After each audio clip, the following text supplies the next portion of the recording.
Hi, I'm Patricia Arnett, and I was born and raised in Henderson, Kentucky, and I graduated from the University of Kentucky, and then we moved to West Virginia, and I did my pre-med at Marshall University. Before that, I got a degree in elementary education, but when I was pregnant and in labor with my first child, God spoke to my heart, and I knew that I was supposed to be an OBGYN.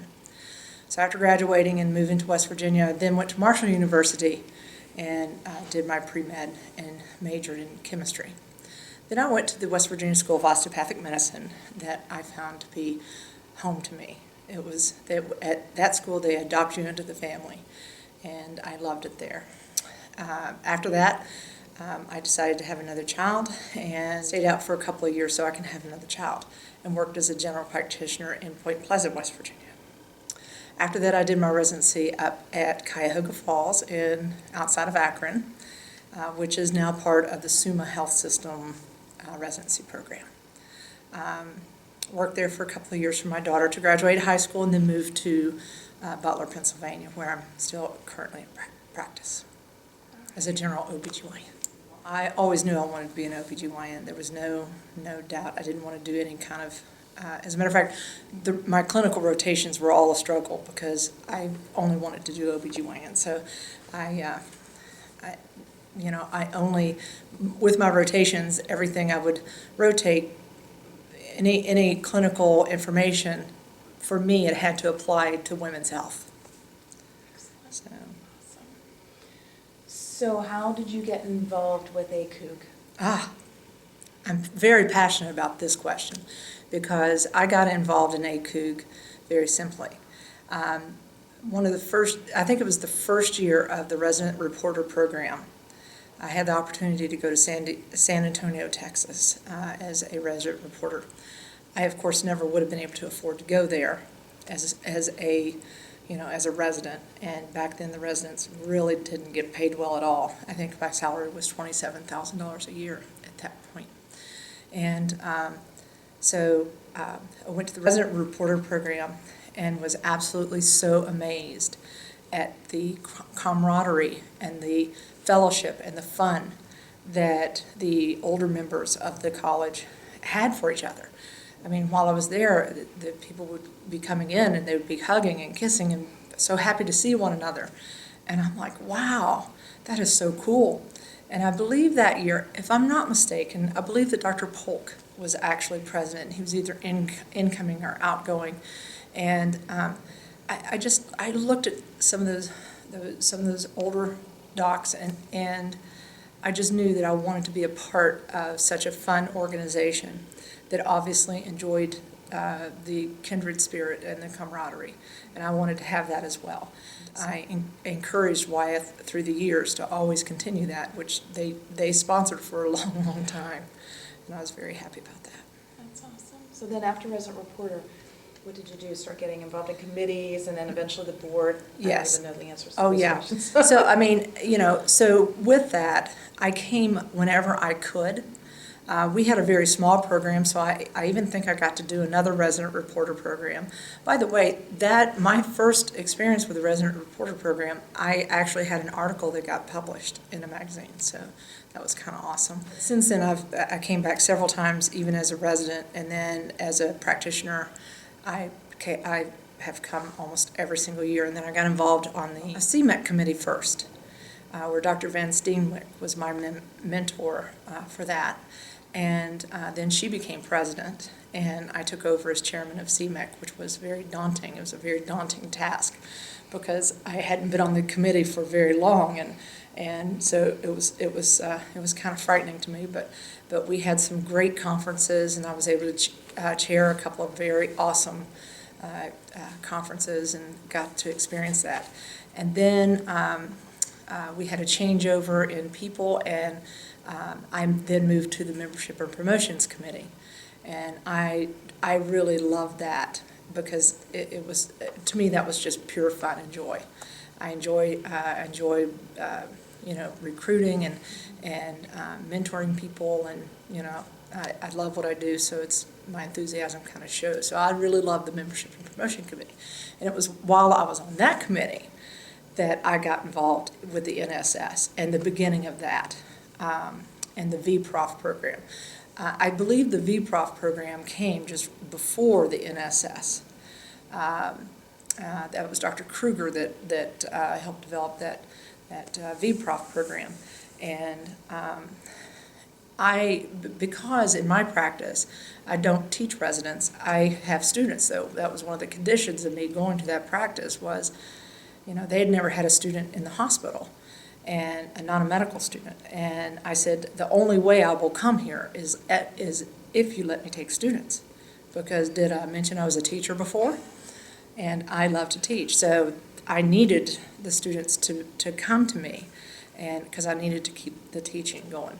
So I started having medical students in my practice, and they started getting used to them in the hospital, and now it's a core site for both LECOM and the UPike College of Osteopathic Medicine. So I'm real proud of that, that insistence helped do that. But I love being involved with the NSS and helping to develop the bylaws and helping to get that whole,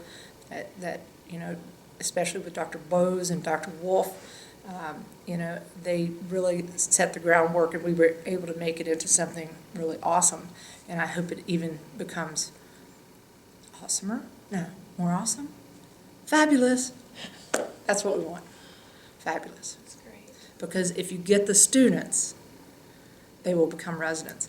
I recently went to the University of Pikeville, and I did some motivational speaking. Actually, it was like a couple of years ago, which is recent when you get old. Anyway, so I went down there for a VPROF program, but unfortunately there was a miscommunication on the ACOOG side, and Dr. Doria had just been there like less than a month before and had given the VPROF program. So I'm like, oh, now what? Because I didn't know it until I got there. So I had I threw some things together, and I had contacted the president of the class, of the second year class. I said, send me pictures of your students doing missionary work. And then I got up and gave them a big, big pep talk about reminding these students just why they wanted to be a doctor in the first place. Because when you get into medical school, near the end of the second year, you start questioning why you're doing what you're doing. And you start thinking, do I really want to do this? And so I threw up these pictures of these kids doing missionary work, and I told them how much I love doing what I do after all these years. I'm so happy being an OBGYN. Like Dr. Kruger said earlier this morning, the last baby he delivered, he loved just as much as that first baby, and that's exactly the way I feel today. So when I went to this medical school and gave a little motivational speech, for me the speech was nothing. It's not that great, but it all came from my heart, and it came from everything I believe, so it came out and flowed very naturally. Later, a medical student wanted to rotate with me, even though I didn't really have a slot, a kind of overlap with another student, and I let her come. But she was one of those UPike students that I had motivated to go into OBGYN. And her name is Dawn, and she's a very sweet girl. Dawn came and just recently rotated with me, and she got to spend end-of-life care with my husband, who passed away during the rotation. And she got to sit in the bed singing and telling jokes with my husband all the way to the end. And it was a very meaningful life experience. So I think mentorship is a very important part of what I do. I love this. I love the students. I love mentoring them, but I also receive it back in return from the students themselves. She also shared with me while she was on rotation that she did not know this, but one of her friends had contacted her when they found out that Dawn was going to spend her rotation with me, and she told her that she was contemplating dropping out of school and was serious about dropping out of school, and then I came. So she wanted her to thank me for motivating them. So I think we as practitioners that are out there, even though I may not have a big fancy teaching program, I may not be a program director, I may not be out there teaching residents, just being a regular practitioner, we have an awful lot to offer to students, to be mentors to them, and to help them, be everything that they can be as well. The year that you were president was the year that we came out with a 75 years historical book. Yes. And your theme for the year was fitness, fun, and fellowship. And Yes. how do you feel like your year went as a culmination of all your years of service to the board and coming up the chairs? Oh, my goodness. Well, number one, you have to have stamina. So the fitness part really played a big part. Coming up the chairs, it was a lot of fun. It was a lot of fun. I made lifelong friendships that I will have forever. When my husband recently passed, I was flooded by my ACOOG family, wishing me well and hoping that I was doing all right, checking on me. And that was very, very meaningful to me and meant a lot to me.